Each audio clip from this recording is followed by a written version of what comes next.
Hi అండి. అందరూ ఎలా ఉన్నారు? బాగున్నారా? మీరందరూ బాగుండాలని మనస్ఫూర్తిగా కోరుకుంటున్నానండి. ఇక టైం వచ్చి 7:30 వరకు అవుతుంది. మంచు మాత్రం బీభత్సంగా పడుతుందండి. కార్తీక మాసం అయిపోయినా ఒక 10 రోజుల వరకు చలి అనేది పెద్దగా లేదండి. క్లైమేట్ కూడా చాలా చల్లగా ఉండేది ఉదయం నుంచి నైట్ వరకు కూడా. ఇంకా వారం రోజుల నుంచి చలి అయితే బీభత్సంగా ఉంటుందండి. ఈ చలికి తట్టుకోలేక బయటికి కూడా వెళ్ళలేకపోతున్నాము. ఇంకా ఎక్కడైతే నేను మా వాళ్ళందరికంటే ముందుగానే లేచి ఇంటినంతా కూడా శుభ్రం చేసుకుని బయటను కూడా నీట్ గా క్లీన్ చేసేసుకుని ఇంక ముగ్గు అయితే పెట్టేసుకున్నాను. ప్రతిసారి ఇదే ముగ్గు పెడతానండి. ఎందుకంటే రోజు కూడా బయట క్లీన్ చేసుకుంటాను కదా, అందుకే చిన్నగా సింపుల్ గా ఈ ముగ్గు అయితే పెట్టేసుకుంటాను. ఇంకా పూజ చేసుకోవడానికి పూజ సామాన్లు కూడా క్లీన్ చేసేసుకుంటున్నానండి. తర్వాత ఒక రాగి చెంబులో వాటర్ వేసి ఇంకా పసుపు కుంకుమ వేసేసి బొట్లు కూడా పెట్టేసుకుని ఇంకా పువ్వు అయితే పెట్టి బయట గడపలో అయితే పెట్టేసుకుంటాను. మా ఊరు సైడ్ వాళ్ళు అయితే గడప గడపకి ఇలా రాగి చెంబు అయితే బయట గడపలో అయితే ఉంటుంది. ఎక్కడైతే అసలు ఏ గడప దగ్గర ఇది పెట్టుకోరు. పెట్టుకుంటే వింతగా చూస్తున్నారు కూడా. మా పక్కింటి వాళ్ళు కూడా అడిగారు, ఎందుకు అలా ముంతలో నీళ్ళు వేసి బయట పెడుతున్నావు అంటే, నేనేమన్నానంటే మా సైడ్ మాత్రం గడప గడపకి ఇలా ముంతలో నీళ్లు పెట్టి అందులో పువ్వు పసుపు కుంకుమ వేసి బయట గడపలో అయితే పెట్టుకుంటారు. ఇలా పెట్టుకుంటే చాలా మంచిదని మేము భావిస్తాము అని చెప్పాను. ఆవిడేమన్నదంటే మా సైడ్ ఆనవాయితీ ఉన్న వాళ్ళు మాత్రమే పెట్టుకుంటారు అని అన్నది. మా సైడ్ అయితే అలా ఏమీ ఉండదండి. ప్రతి ఒక్కరు కూడా గడప దగ్గర ఇలా పసుపు కుంకుమ నీళ్లు వేసి అందులో ఒక పువ్వు వేసి గడప దగ్గర పెట్టుకుంటూ ఉంటారు. ఇంకా ఆయిల్ అయితే అయిపోతే ఆయిల్ టిన్ లో అయితే వేసుకున్నానండి. గతసారి మేము ఆయిల్ తీసుకునేటప్పుడు 100, 110 ఉండేది. ఇప్పుడు ఆయిల్ కాస్ట్ చాలా ఎక్కువ పెరిగింది. అంటే ఒక ఆయిల్ ప్యాకెట్ దగ్గర 20 రూపాయలు 30 రూపాయలు పెరిగిందండి. ప్రతిసారి మేము ఆయిల్ ప్యాకెట్సే తీసుకుంటామండి. డబ్బాలు ఎప్పుడు తీసుకోము. ఒకవేళ తీసుకుంటే 2 కిలోల వరకే తీసుకుంటాము. మా అమ్మమ్మ తాతయ్య వాళ్ళైతే ఎప్పుడు తిడుతూ ఉంటారు, ఒకసారి 15 కిలోల వరకు తీసుకుంటే మీకు లెక్క తెలుస్తుంది, ఈజీగా వాడుకోవడానికి కూడా బాగుంటుంది అంటారు. కానీ మేము మాత్రం అలా ఎందుకు అని చెప్పి ఇంకా ప్యాకెట్లు అయితే తీసుకుంటూ ఉంటాము. ఆయిల్ తీసుకున్న ప్రతిసారి వాళ్ళతో అయితే మేము ఖచ్చితంగా తిట్లు తింటూ ఉంటాము. ఇంకా మా పాప కోసం అయితే ఇక్కడ కొంచెం పోపులు వేసేసి రైస్ అయితే వేయించేసి పెట్టేశానండి. 2 రోజుల నుంచి మా పాప అసలు ఏమీ తినట్లేదు. ఇలా పెడితే కొంచెం తింటుందని ఈ రైసే కొంచెం ఇష్టంగా తింటుందండి. ఫస్ట్ పెరుగన్నం లేకపోతే ఈ రైసే తింటుంది. ఇందులో పోపులు ఎక్కువ ఉండకూడదు, అలానే ఏమి వేయకూడదు అనమాట. పసుపు ఇవేమి వేయకూడదు అనమాట. అందుకే సింపుల్గా ఎప్పుడు కూడా మా పాపకి ఇలా చేసి పెట్టేస్తాను. ఇంకా ఎక్కడైతే రాగి సామాన్లు అయితే క్లీన్ చేసేసుకుంటున్నానండి. ఈ రాగి సామాన్లు అయితే ఒక 1/2 అవర్ వరకు ఈ నీటిలో వేసేసుకున్నానండి, నానబెట్టేసుకున్నాను.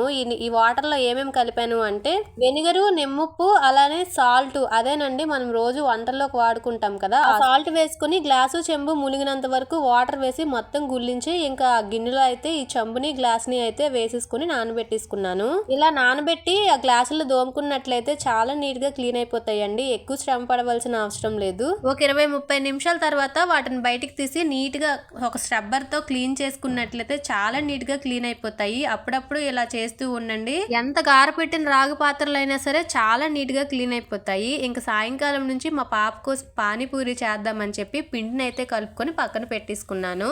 మా పాపకు పానీపూరి అంటే ఎంత ఇష్టమో అంటే నేను తినేదానికంటే డబల్ త్రిబుల్ తింటుంది అనమాట. అంత ఇష్టంగా తింటుంది. అలా అని రోజు పెట్టనండి, కానీ నెలకు ఒక 2-3 సార్లు అయితే ఖచ్చితంగా పెడతాము. ఎందుకంటే ఎప్పుడో తినేది హెల్త్ కి ఏమీ కాదు కదా, రోజు తింటే ప్రాబ్లమ్స్ అనేవి వస్తాయి అని చెప్పి అప్పుడప్పుడు అలా పెడుతూ ఉంటాము.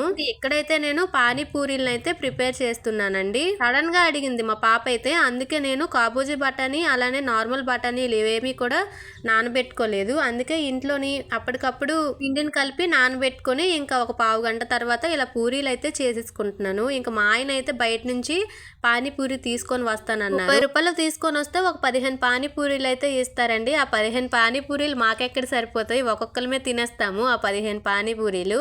ఇంకా అందుకే నాకు వచ్చినట్టు ఇంకా పానీపూరీలు అయితే ఇంట్లోనే చేసుకుంటున్నాను.